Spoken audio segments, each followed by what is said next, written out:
Wuthering Heights by Emily Brontë. Chapter 1. 1801. I have just returned from a visit to my landlord, the solitary neighbor that I shall be troubled with. This is certainly a beautiful country. In all England, I do not believe that I could have fixed on a situation so completely removed from the stir of society. A perfect misanthropist's heaven. And Mr. Heathcliff and I are such a suitable pair to divide the desolation between us. A capital fellow. He little imagined how my heart warmed towards him when I beheld his black eyes withdraw so suspiciously under their brows as I rode up, and when his fingers sheltered themselves with a jealous resolution still further in his waistcoat as I announced my name. "Mr. Heathcliff?" I said. A nod was the answer. "Mr. Lockwood, your new tenant, sir. I do myself the honor of calling as soon as possible after my arrival to express the hope that I have not inconvenienced you by my perseverance in soliciting the occupation of Thrushcross Grange. I heard yesterday you had had some thoughts." "Thrushcross Grange is my own, sir," he interrupted, wincing. "I should not allow anyone to inconvenience me if I could hinder it. Walk in." The walk in was uttered with closed teeth and expressed the sentiment, "Go to the deuce." Even the gate over which he leant manifested no sympathizing movement to the words, and I think that circumstance determined me to accept the invitation. I felt interested in a man who seemed more exaggeratedly reserved than myself. When he saw my horse's breast fairly pushing the barrier, he did put out his hand to unchain it, and then sullenly preceded me up the causeway, calling as we entered the court, "Joseph, take Mr. Lockwood's horse and bring up some wine." "Here we have the whole establishment of domestics, I suppose," was the reflection suggested by this compound order. "No wonder the grass grows up between the flags, and cattle are the only hedge cutters." Joseph was an elderly, nay, an old man, very old perhaps, though hale and sinewy. "The Lord help us," he soliloquized in an undertone of peevish displeasure while relieving me of my horse, looking meantime in my face so sourly that I charitably conjectured he must have need of divine aid to digest his dinner, and his pious ejaculation had no reference to my unexpected advent. Wuthering Heights is the name of Mr. Heathcliff's dwelling, Wuthering being a significant provincial adjective descriptive of the atmospheric tumult to which its station is exposed in stormy weather. Pure, bracing ventilation they must have up there at all times, indeed. One may guess the power of the north wind, blowing over the edge by the excessive slant of a few stunted firs at the end of the house, and by a range of gaunt thorns all stretching their limbs one way, as if craving alms of the sun. Happily, the architect had foresight to build it strong. The narrow windows are deeply set in the wall, and the corners defended with large jutting stones. Before passing the threshold, I paused to admire a quantity of grotesque carving lavished over the front, and especially about the principal door, above which, among a wilderness of crumbling griffins and shameless little boys, I detected the date 1500 and the name Hareton Earnshaw. I would have made a few comments and requested a short history of the place from the surly owner, but his attitude at the door appeared to demand my speedy entrance or complete departure, and I had no desire to aggravate his impatience previous to inspecting the penetralium. One step brought us into the family sitting room without any introductory lobby or passage. They call it here the house, preeminently. It includes kitchen and parlor generally, but I believe at Wuthering Heights the kitchen is forced to retreat altogether into another quarter. At least I distinguished a chatter of tongues and a clatter of culinary utensils deep within, and I observed no signs of roasting, boiling, or baking about the huge fireplace, nor any glitter of copper saucepans and tin cullenders on the walls. One end, indeed, reflected splendidly both light and heat from ranks of immense pewter dishes interspersed with silver jugs and tankards, towering row after row on a vast oak dresser to the very roof. The latter had never been underdrawn. Its entire anatomy lay bare to an inquiring eye, except where a frame of wood laden with oatcakes and clusters of legs of beef, mutton, and ham concealed it. Above the chimney were sundry villainous old guns, and a couple of horse pistols, and, by way of ornament, 3 gaudily painted canisters disposed along its ledge. The floor was of smooth white stone, the chairs high-backed primitive structures painted green, 1 or 2 heavy black ones lurking in the shade. In an arch under the dresser reposed a huge liver-colored bitch pointer, surrounded by a swarm of squealing puppies, and other dogs haunted other recesses. The apartment and furniture would have been nothing extraordinary, as belonging to a homely northern farmer with a stubborn countenance and stalwart limbs set out to advantage in knee breeches and gaiters. Such an individual seated in his armchair, his mug of ale frothing on the round table before him, is to be seen in any circuit of 5 or 6 miles among these hills, if you go at the right time after dinner. But Mr. Heathcliff forms a singular contrast to his abode and style of living. He's a dark-skinned gypsy in aspect, in dress and manners a gentleman, that is, as much a gentleman as many a country squire, rather slovenly perhaps, yet not looking amiss with his negligence, because he has an erect and handsome figure, and rather morose. Possibly some people might suspect him of a degree of underbred pride. I have a sympathetic chord within that tells me it is nothing of the sort. I know by instinct his reserve springs from an aversion to showy displays of feeling, to manifestations of mutual kindliness. He'll love and hate equally under cover, and esteem it a species of impertinence to be loved or hated again. No, I'm running on too fast. I bestow my own attributes over liberally on him. Mr. Heathcliff may have entirely dissimilar reasons for keeping his hand out of the way when he meets a would-be acquaintance to those which actuate me. Let me hope my constitution is almost peculiar. My dear mother used to say I should never have a comfortable home, and only last summer I proved myself perfectly unworthy of one. While enjoying a month of fine weather at the sea-coast, I was thrown into the company of a most fascinating creature, a real goddess in my eyes, as long as she took no notice of me. I never told my love vocally. Still, if looks have language, the merest idiot might have guessed I was over head and ears. She understood me at last and looked a return, the sweetest of all imaginable looks. And what did I do? I confess it with shame, shrunk icily into myself like a snail. At every glance retired colder and farther, till finally the poor innocent was led to doubt her own senses and, overwhelmed with confusion at her supposed mistake, persuaded her mamma to decamp.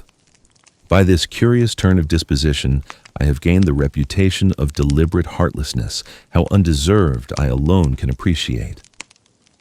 I took a seat at the end of the hearthstone opposite that towards which my landlord advanced, and filled up an interval of silence by attempting to caress the canine mother, who had left her nursery, and was sneaking wolfishly to the back of my legs, her lip curled up, and her white teeth watering for a snatch. My caress provoked a long, guttural gnarl. "You'd better let the dog alone," growled Mr. Heathcliff in unison, checking fiercer demonstrations with a punch of his foot. "She's not accustomed to be spoiled, not kept for a pet." Then, striding to a side door, he shouted again, "Joseph!" Joseph mumbled indistinctly in the depths of the cellar, but gave no intimation of ascending, so his master dived down to him, leaving me vis-a-vis the ruffianly bitch and a pair of grim, shaggy sheepdogs, who shared with her a jealous guardianship over all my movements. Not anxious to come in contact with their fangs, I sat still, but imagining they would scarcely understand tacit insults, I unfortunately indulged in winking and making faces at the trio, and some turn of my physiognomy so irritated Madame that she suddenly broke into a fury and leapt on my knees. I flung her back and hastened to interpose the table between us. This proceeding aroused the whole hive. 6 four-footed fiends of various sizes and ages issued from hidden dens to the common center.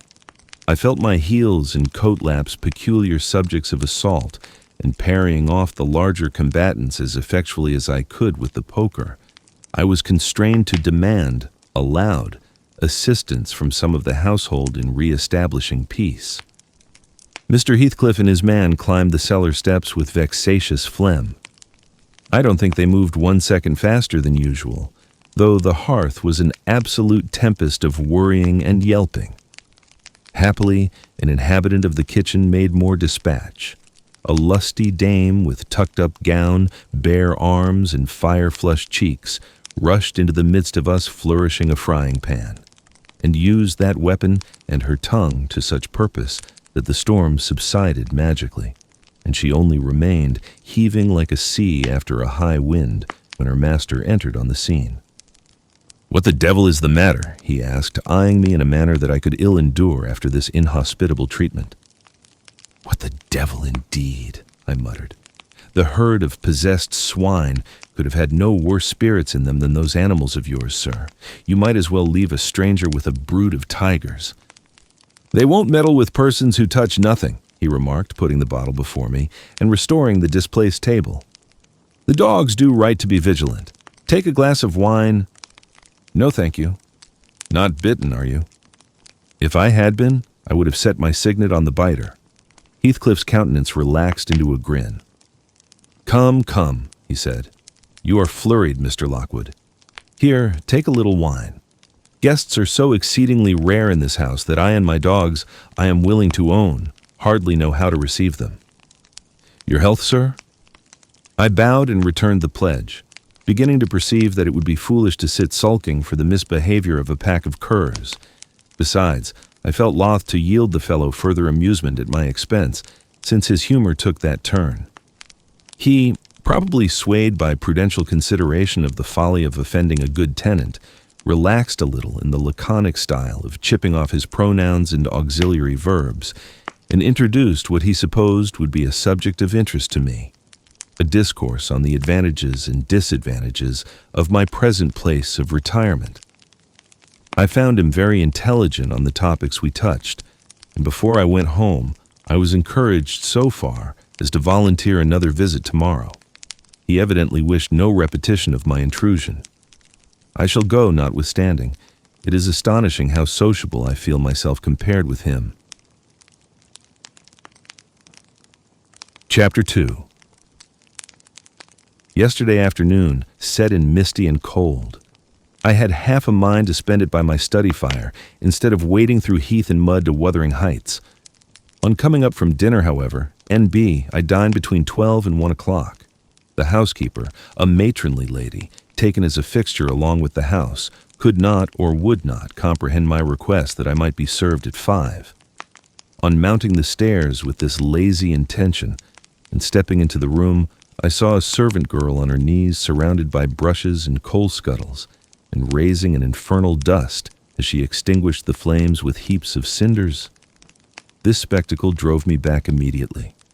I took my hat, and after a 4-mile walk, arrived at Heathcliff's garden gate just in time to escape the first feathery flakes of a snow shower. On that bleak hilltop, the earth was hard with a black frost, and the air made me shiver through every limb. Being unable to remove the chain, I jumped over, and running up the flagged causeway bordered with straggling gooseberry bushes, knocked vainly for admittance, till my knuckles tingled and the dogs howled. "Wretched inmates," I ejaculated mentally. "You deserve perpetual isolation from your species for your churlish inhospitality. At least, I would not keep my doors barred in the daytime. I don't care. I will get in." So resolved, I grasped the latch and shook it vehemently. Vinegar-faced Joseph projected his head from a round window of the barn. "What are you for?" he shouted. "To Maester's down it fouled. Go round by the end of the lath if you went to spake to him." "Is there nobody inside to open the door?" I hallooed responsively. "There's nobbut to missus, and she'll not open it and you make your flaysome dens till nate." "Why? Cannot you tell her whom I am, eh, Joseph?" "Nor na me. I'll hae no hendwit," muttered the head, vanishing. The snow began to drive thickly. I seized the handle to essay another trial, when a young man without coat and shouldering a pitchfork appeared in the yard behind. He hailed me to follow him, and, after marching through a wash-house and a paved area containing a coal shed, pump, and pigeon cot, we at length arrived in the huge, warm, cheerful apartment where I was formerly received. It glowed delightfully in the radiance of an immense fire, compounded of coal, peat, and wood, and near the table, laid for a plentiful evening meal, I was pleased to observe the missus, an individual whose existence I had never previously suspected. I bowed and waited, thinking she would bid me take a seat. She looked at me, leaning back in her chair, and remained motionless and mute. "Rough weather," I remarked. "I'm afraid, Mrs. Heathcliff, the door must bear the consequence of your servant's leisure attendance. I had hard work to make them hear me." She never opened her mouth. I stared. She stared also. At any rate, she kept her eyes on me in a cool, regardless manner, exceedingly embarrassing and disagreeable. "Sit down," said the young man gruffly. "He'll be in soon." I obeyed, and hemmed, and called the villain Juno, who deigned at this second interview to move the extreme tip of her tail in token of owning my acquaintance. "A beautiful animal," I commenced again. "Do you intend parting with the little ones, madam?" "They are not mine," said the amiable hostess, more repellingly than Heathcliff himself could have replied. "Ah, your favorites are among these?" I continued, turning to an obscure cushion full of something like cats. "A strange choice of favorites," she observed scornfully. Unluckily, it was a heap of dead rabbits. I hemmed once more and drew closer to the hearth, repeating my comment on the wildness of the evening. "You should not have come out," she said, rising and reaching from the chimney-piece two of the painted canisters. Her position before was sheltered from the light. Now I had a distinct view of her whole figure and countenance. She was slender and apparently scarcely past girlhood, an admirable form, and the most exquisite little face that I have ever had the pleasure of beholding. Small features, very fair, flaxen ringlets, or rather golden, hanging loose on her delicate neck, and eyes, had they been agreeable in expression, that would have been irresistible. Fortunately for my susceptible heart, the only sentiment they evinced hovered between scorn and a kind of desperation, singularly unnatural to be detected there. The canisters were almost out of her reach. I made a motion to aid her. She turned upon me as a miser might turn if anyone attempted to assist him in counting his gold. "I don't want your help," she snapped. "I can get them for myself." "I beg your pardon," I hastened to reply. "Were you asked to tea?" she demanded, tying an apron over her neat black frock and standing with a spoonful of the leaf poised over the pot. "I shall be glad to have a cup," I answered. "Were you asked?" she repeated. "No," I said, half smiling. "You are the proper person to ask me." She flung the tea back, spoon and all, and resumed her chair in a pet, her forehead corrugated and her red underlip pushed out like a child's ready to cry. Meanwhile, the young man had slung onto his person a decidedly shabby upper garment, and erecting himself before the blaze, looked down on me from the corner of his eyes, for all the world as if there were some mortal feud unavenged between us. I began to doubt whether he were a servant or not. His dress and speech were both rude, entirely devoid of the superiority observable in Mr. and Mrs. Heathcliff. His thick brown curls were rough and uncultivated, his whiskers encroached bearishly over his cheeks, and his hands were embrowned like those of a common laborer. Still, his bearing was free, almost haughty, and he showed none of a domestic's assiduity in attending on the lady of the house. In the absence of clear proofs of his condition, I deemed it best to abstain from noticing his curious conduct, and 5 minutes afterwards, the entrance of Heathcliff relieved me in some measure from my uncomfortable state. "You see, sir, I am come, according to promise," I exclaimed, assuming the cheerful, "and I fear I shall be weather-bound for half an hour, if you can afford me shelter during that space." "Half an hour?" he said, shaking the white flakes from his clothes. "I wonder you should select the thick of a snowstorm to ramble about in. Do you know that you run a risk of being lost in the marshes? People familiar with these moors often miss their road on such evenings, and I can tell you there is no chance of a change at present. Perhaps I can get a guide among your lads, and he might stay at the Grange till morning. Could you spare me one?" "No, I could not." "Oh, indeed. Well then, I must trust to my own sagacity." "Umph." "Are you going to make the tea?" demanded he of the shabby coat, shifting his ferocious gaze from me to the young lady. "Is he to have any?" she asked, appealing to Heathcliff. "Get it ready, will you?" was the answer, uttered so savagely that I started. The tone in which the words were said revealed a genuine bad nature. I no longer felt inclined to call Heathcliff a capital fellow. When the preparations were finished, he invited me with, "Now, sir, bring forward your chair." And we all, including the rustic youth, drew round the table, an austere silence prevailing while we discussed our meal. I thought, if I had caused the cloud, it was my duty to make an effort to dispel it. They could not every day sit so grim and taciturn, and it was impossible, however ill-tempered they might be, that the universal scowl they wore was their everyday countenance. "It is strange," I began, in the interval of swallowing one cup of tea and receiving another. "It is strange how custom can mold our tastes and ideas. Many could not imagine the existence of happiness in a life of such complete exile from the world as you spend, Mr. Heathcliff. Yet I'll venture to say that, surrounded by your family, and with your amiable lady as the presiding genius over your home and heart—" "My amiable lady," he interrupted with an almost diabolical sneer on his face. "Where is she? My amiable lady?" "Mrs. Heathcliff, your wife, I mean." "Well, yes. Oh, you would intimate that her spirit has taken the post of ministering angel and guards the fortunes of Wuthering Heights even when her body is gone. Is that it?" Perceiving myself in a blunder, I attempted to correct it. I might have seen there was too great a disparity between the ages of the parties to make it likely that they were man and wife. One was about 40, a period of mental vigor at which men seldom cherish the delusion of being married for love by girls. That dream is reserved for the solace of our declining years. The other did not look 17. Then it flashed upon me. The clown at my elbow, who is drinking his tea out of a basin and eating his bread with unwashed hands, may be her husband. Heathcliff Jr., of course.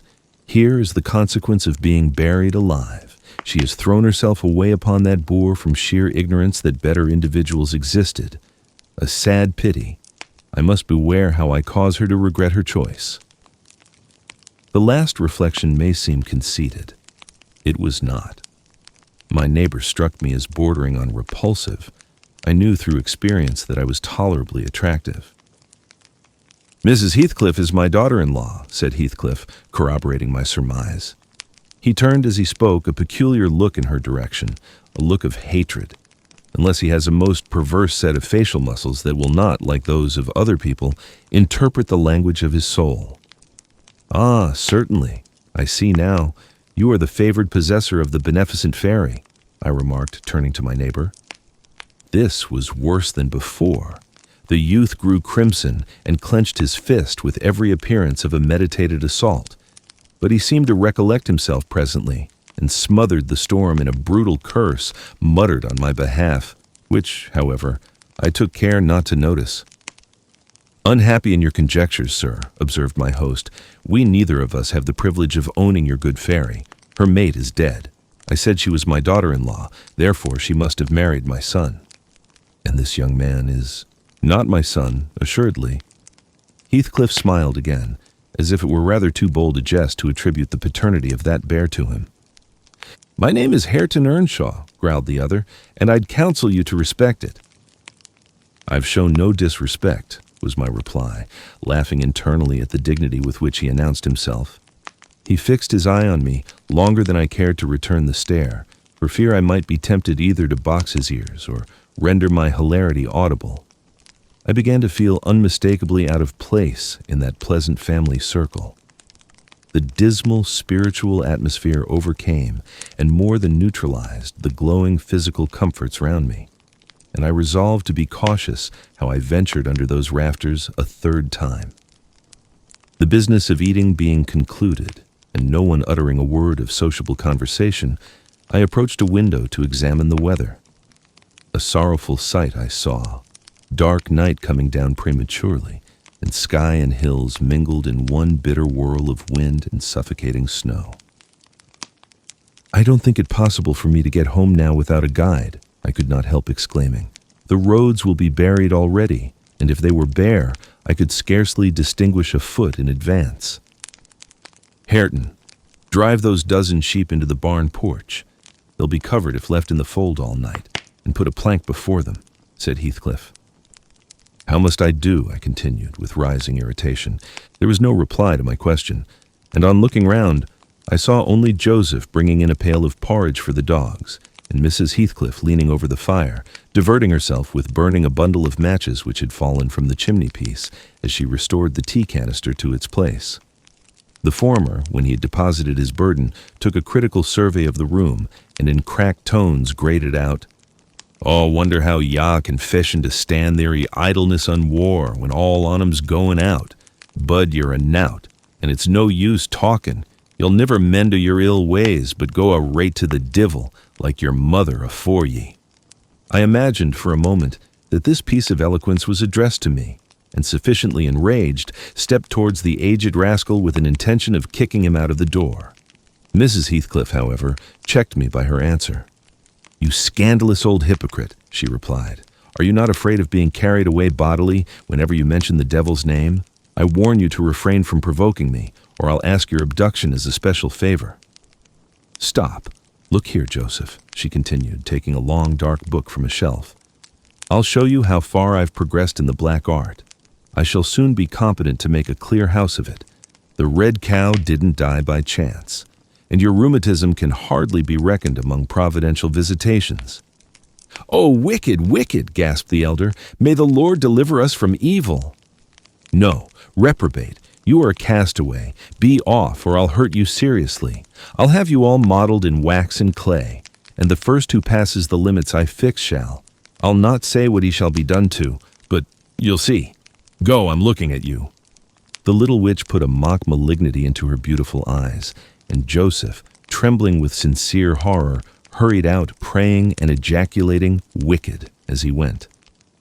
I thought her conduct must be prompted by a species of dreary fun, and now that we were alone, I endeavored to interest her in my distress. "Mrs. Heathcliff," I said earnestly, "you must excuse me for troubling you. I presume, because with that face, I'm sure you cannot help being good-hearted. Do point out some landmarks by which I may know my way home. I have no more idea how to get there than you would have how to get to London." "Take the road you came," she answered, ensconcing herself in a chair with a candle and the long book open before her. "It is brief advice, but as sound as I can give. Then, if you hear of me being discovered dead in a bog or a pit full of snow, your conscience won't whisper that it is partly your fault."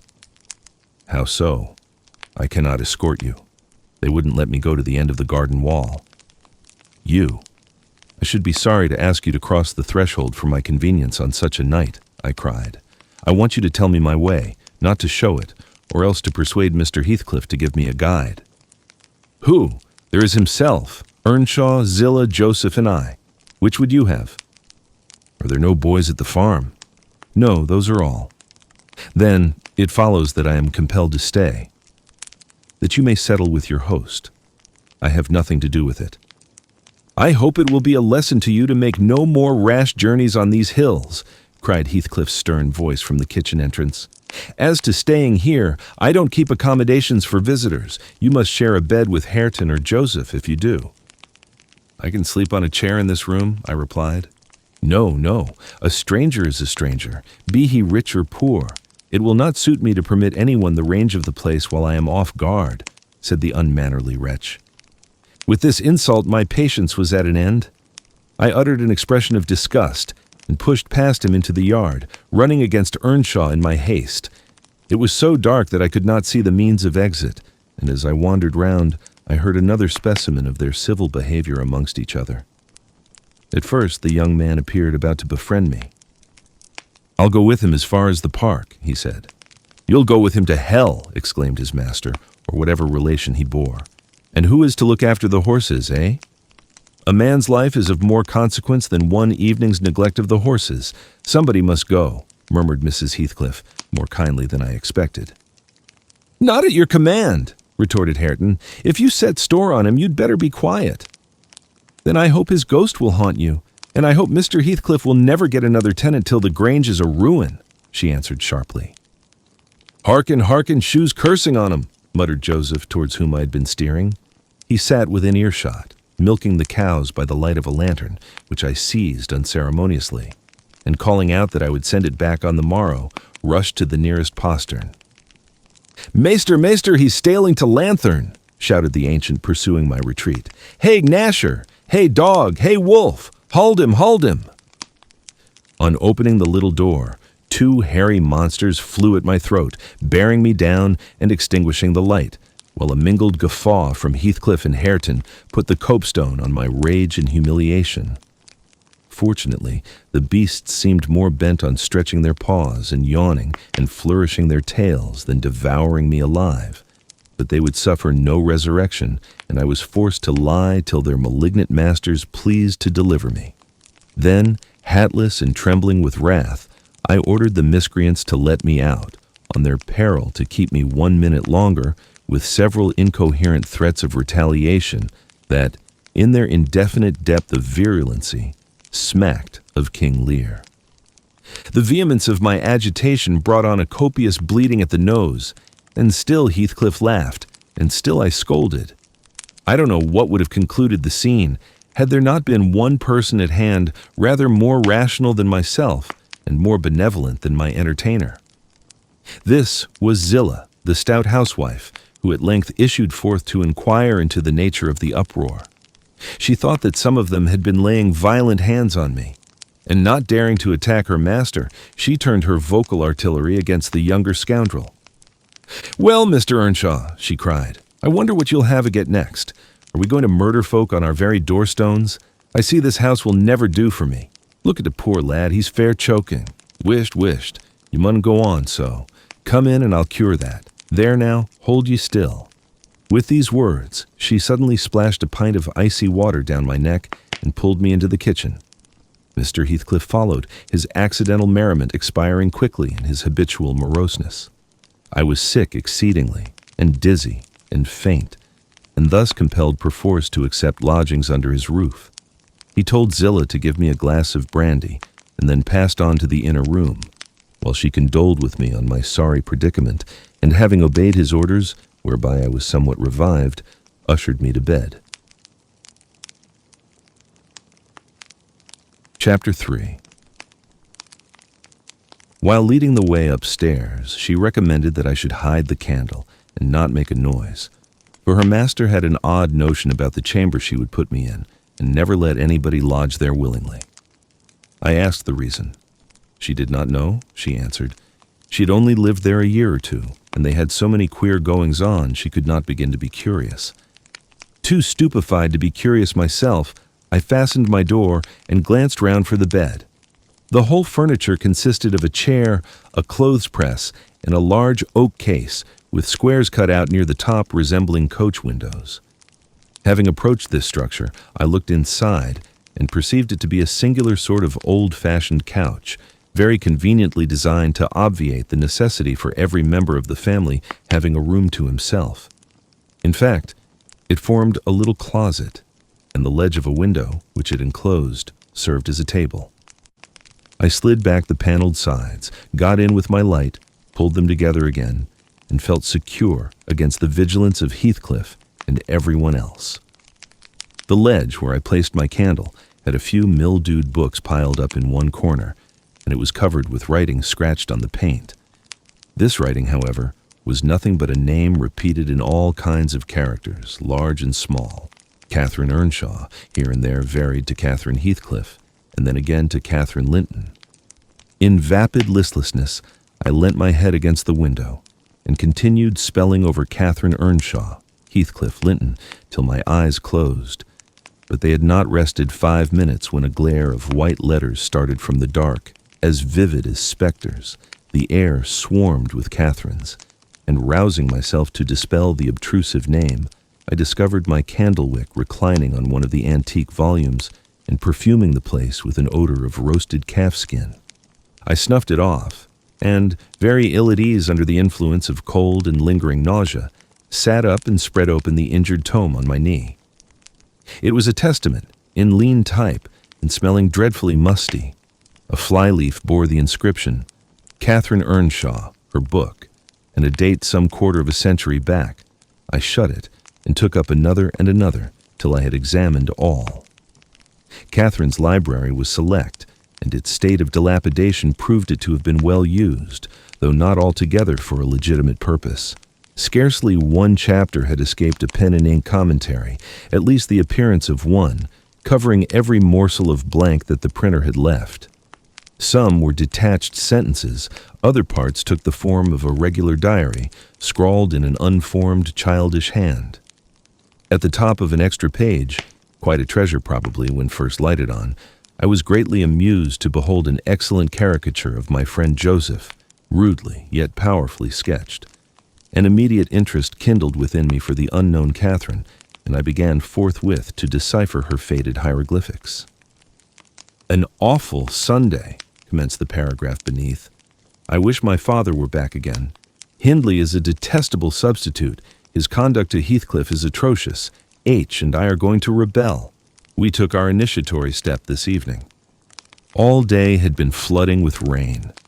We could not go to church, so Joseph must needs get up a congregation in the garret, and while Hindley and his wife basked downstairs before a comfortable fire, doing anything but reading their Bibles, I'll answer for it, Heathcliff, myself, and the unhappy ploughboy were commanded to take our prayer books and mount. We were ranged in a row on a sack of corn, groaning and shivering, and hoping that Joseph would shiver too, so that he might give us a short homily for his own sake. A vain idea.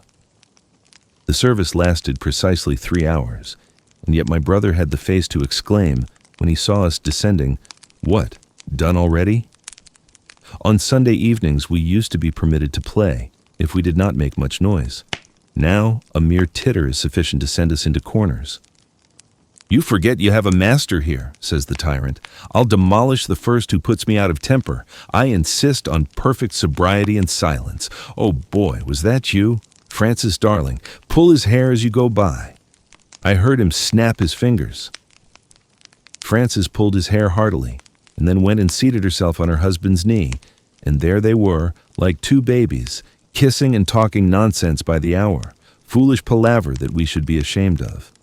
We made ourselves as snug as our means allowed in the arch of the dresser. I'd just fastened our pinafores together and hung them up for a curtain when in comes Joseph on an errand from the stables. He tears down my handiwork, boxes my ears, and croaks, "To Maester Nobbut just buried, and Sabbath not o'ered, and to sound at a gospel still at your lugs, and ye Darby laking. Shame on ye. Sit ye down, ill childer. There's good books enough if you'll read 'em. Sit ye down and think of your souls." Saying this, he compelled us so to square our positions that we might receive from the far-off fire a dull ray to show us the text of the lumber he thrust upon us. I could not bear the employment. I took my dingy volume by the scroop and hurled it into the dog kennel, vowing I hated a good book. Heathcliff kicked his to the same place. Then there was a hubbub. "Maester Hindley!" shouted our chaplain. "Maester, come hither. Miss Cathy's riven the back off the helmet of salvation, and Heathcliff's paused his fit into the first part of the brood way to destruction. It's fair flaysome that you let him go on this gate. Ech, the old man would have laced him properly, but he's going." Hindley hurried up from his paradise on the hearth, and seizing one of us by the collar and the other by the arm, hurled both into the back kitchen, where, Joseph asseverated, "Owd Nick" would fetch us as sure as we were living. And so comforted, we each sought a separate nook to await his advent. I reached this book and a pot of ink from a shelf, and pushed the house door ajar to give me light, and I have got the time on with writing for 20 minutes, but my companion is impatient, and proposes that we should appropriate the dairywoman's cloak, and have a scamper on the moors under its shelter. A pleasant suggestion, and then, if the surly old man come in, he may believe his prophecy verified. We cannot be damper or colder in the rain than we are here. I suppose Catherine fulfilled her project, for the next sentence took up another subject. She waxed lachrymose. "How little did I dream that Hindley would ever make me cry so," she wrote. "My head aches till I cannot keep it on the pillow, and still I can't give over. Poor Heathcliff. Hindley calls him a vagabond, and won't let him sit with us, nor eat with us any more. And he says he and I must not play together, and threatens to turn him out of the house if we break his orders. He has been blaming our father, how dared he, for treating H too liberally, and swears he will reduce him to his right place." I began to nod drowsily over the dim page. My eye wandered from manuscript to print. I saw a red ornamented title, 70 times 7 and the first of the 71st, a pious discourse delivered by the Reverend Jabez Branderham in the chapel of Gimmerdon-sur. And while I was, half-consciously, worrying my brain to guess what Jabez Branderham would make of his subject, I sank back in bed and fell asleep. Alas for the effects of bad tea and bad temper. What else could it be that made me pass such a terrible night? I don't remember another that I can at all compare with it since I was capable of suffering. I began to dream, almost before I ceased to be sensible of my locality. I thought it was morning, and I had set out on my way home with Joseph for a guide. The snow lay yards deep in our road, and as we floundered on, my companion wearied me with constant reproaches that I had not brought a pilgrim's staff, telling me that I could never get into the house without one, and boastfully flourishing a heavy-headed cudgel, which I understood to be so denominated. For a moment I considered it absurd that I should need such a weapon to gain admittance into my own residence. Then a new idea flashed across me. I was not going there. We were journeying to hear the famous Jabez Branderham preach from the text 70 times 7, and either Joseph the preacher or I had committed the first of the 71st and were to be publicly exposed and excommunicated. We came to the chapel. I have passed it really in my walks, twice or thrice. It lies in a hollow between two hills, an elevated hollow near a swamp, whose peaty moisture is said to answer all the purposes of embalming on the few corpses deposited there. The roof has been kept whole hitherto, but as the clergyman's stipend is only £20 per annum and a house with 2 rooms threatening speedily to determine into one, no clergyman will undertake the duties of pastor, especially as it is currently reported that his flock would rather let him starve than increase the living by 1 penny from their own pockets. However, in my dream, Jabez had a full and attentive congregation, and he preached, good God, what a sermon, divided into 490 parts, each fully equal to an ordinary address from the pulpit, and each discussing a separate sin. Where he searched for them, I cannot tell. He had his private manner of interpreting the phrase, and it seemed necessary the brother should sin different sins on every occasion. They were of the most curious character, odd transgressions that I never imagined previously. Oh, how weary I grew, how I writhed and yawned and nodded and revived, how I pinched and pricked myself and rubbed my eyes and stood up and sat down again and nudged Joseph to inform me if he would ever have done. I was condemned to hear all out. Finally, he reached the first of the 71st. At that crisis, a sudden inspiration descended on me. I was moved to rise and denounce Jabez Branderham as the sinner of the sin that no Christian need pardon. "Sir," I exclaimed, "sitting here within these 4 walls, at one stretch, I have endured and forgiven the 490 heads of your discourse. 70 times 7 times have I plucked up my hat and been about to depart. 70 times 7 times have you preposterously forced me to resume my seat. The 491st is too much. Fellow martyrs, have at him, drag him down, and crush him to atoms, that the place which knows him may know him no more." "Thou art the man," cried Jabez, after a solemn pause, leaning over his cushion. 70 times, 7 times didst thou gapingly contort thy visage. 70 times 7 did I take counsel with my soul. Lo, this is human weakness. This also may be absolved. The first of the 71st is come. Brethren, execute upon him the judgment written. Such honor have all his saints." With that concluding word, the whole assembly, exalting their pilgrim staves, rushed round me in a body, and I, having no weapon to raise in self-defense, commenced grappling with Joseph, my nearest and most ferocious assailant, for his. In the confluence of the multitude, several clubs crossed. Blows aimed at me fell on other sconces. Presently the whole chapel resounded with rappings and counter-rappings. Every man's hand was against his neighbor, and Branderham, unwilling to remain idle, poured poured forth his zeal in a shower of loud taps on the boards of the pulpit, which responded so smartly that, at last, to my unspeakable relief, they woke me. And what was it that had suggested the tremendous tumult? What had played Jabez's part in the row? Merely the branch of a fir tree that touched my lattice as the blast wailed by and rattled its dry cones against the panes.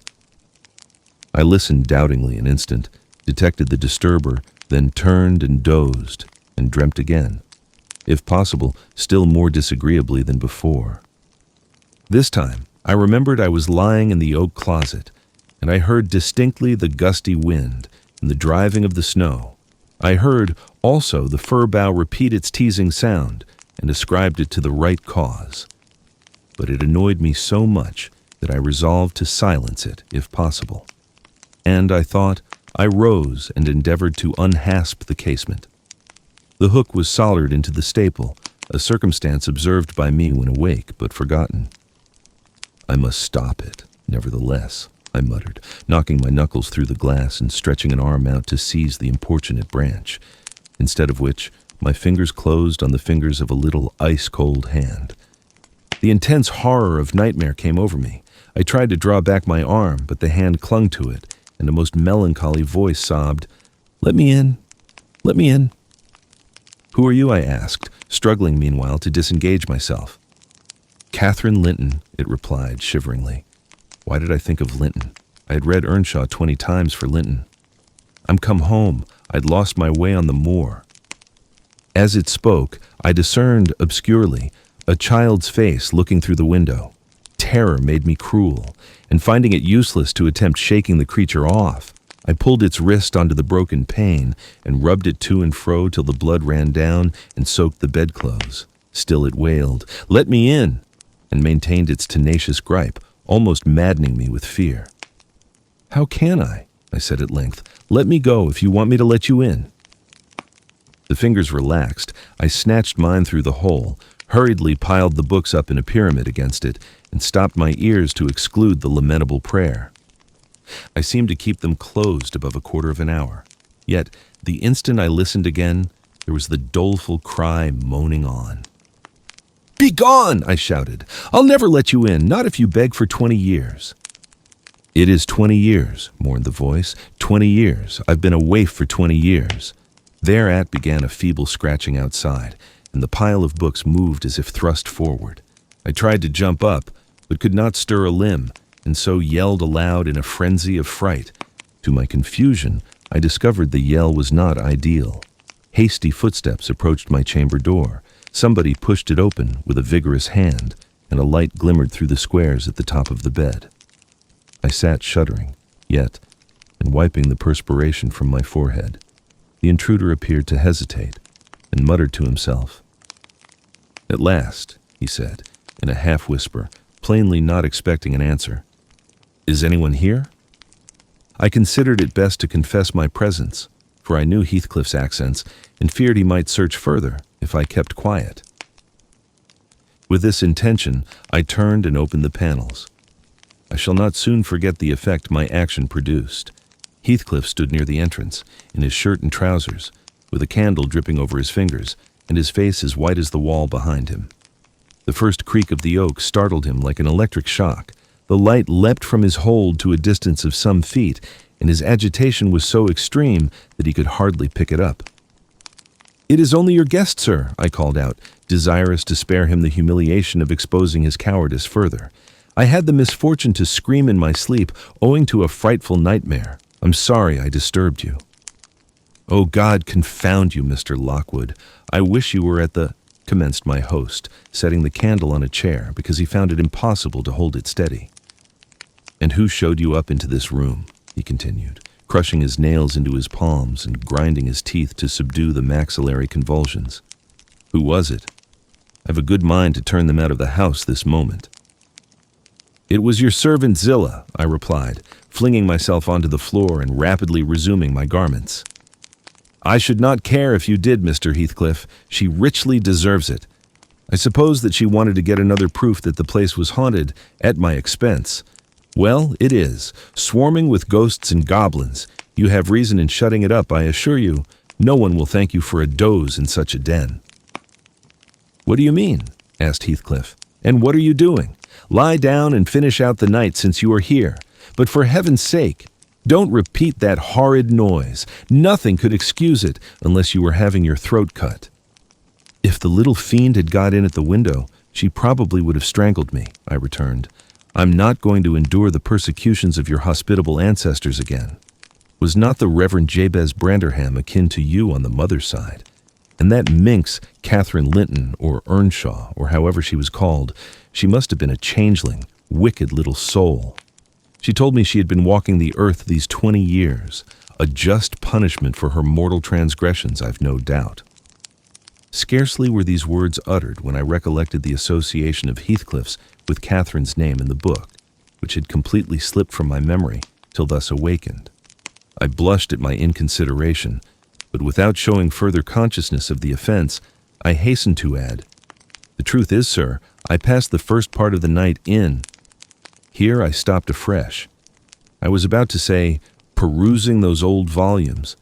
Then it would have revealed my knowledge of their written as well as their printed contents. So, correcting myself, I went on, in spelling over the names scratched on that window ledge. "A monotonous occupation, calculated to set me asleep like counting, or—" "What can you mean by talking in this way to me?" thundered Heathcliff with savage vehemence. How dare you under my roof? God, he's mad to speak so." And he struck his forehead with rage. I did not know whether to resent this language or pursue my explanation, but he seemed so powerfully affected that I took pity and proceeded with my dreams, affirming I had never heard the appellation of Catherine Linton before. But reading it often over produced an impression which personified itself when I had no longer my imagination under control. Heathcliff gradually fell back into the shelter of the bed as I spoke, finally sitting down almost concealed behind it. I guessed, however, by his irregular and intercepted breathing that he struggled to vanquish an excess of violent emotion. Not liking to show him that I had heard the conflict, I continued my toilette rather noisily, looked at my watch, and soliloquized on the length of the night. Not 3 o'clock yet. I could have taken oath it had been 6. Time stagnates here. We must surely have retired to rest at 8. "Always at 9 in winter, and rise at 4, said my host, suppressing a groan, and as I fancied, by the motion of his arm's shadow, dashing a tear from his eyes. "Mr. Lockwood," he added, "you may go into my room. You'll only be in the way, coming downstairs so early, and your childish outcry has sent sleep to the devil for me." "And for me too," I replied. "I'll walk in the yard till daylight, and then I'll be off, and you need not dread a repetition of my intrusion. I'm now quite cured of seeking pleasure in society, be it country or town. A sensible man ought to find sufficient company in himself." "Delightful company," muttered Heathcliff. "Take the candle and go where you please. I shall join you directly. Keep out of the yard, though. The dogs are unchained, and the house, Juno mounts sentinel there, and, nay, you can only ramble about the steps and passages, but away with you. I'll come in 2 minutes." I obeyed so far as to quit the chamber, when, ignorant where the narrow lobbies led, I stood still, and was witness involuntarily to a piece of superstition on the part of my landlord which belied, oddly, his apparent sense. He got onto the bed and wrenched open the lattice, bursting as he pulled at it into an uncontrollable passion of tears. Come in, he sobbed. "Cathy, do come. Oh, do, once more. Oh, my heart's darling, hear me this time, Catherine, at last." The spectre showed a spectre's ordinary caprice. It gave no sign of being, but the snow and wind whirled wildly through, even reaching my station and blowing out the light.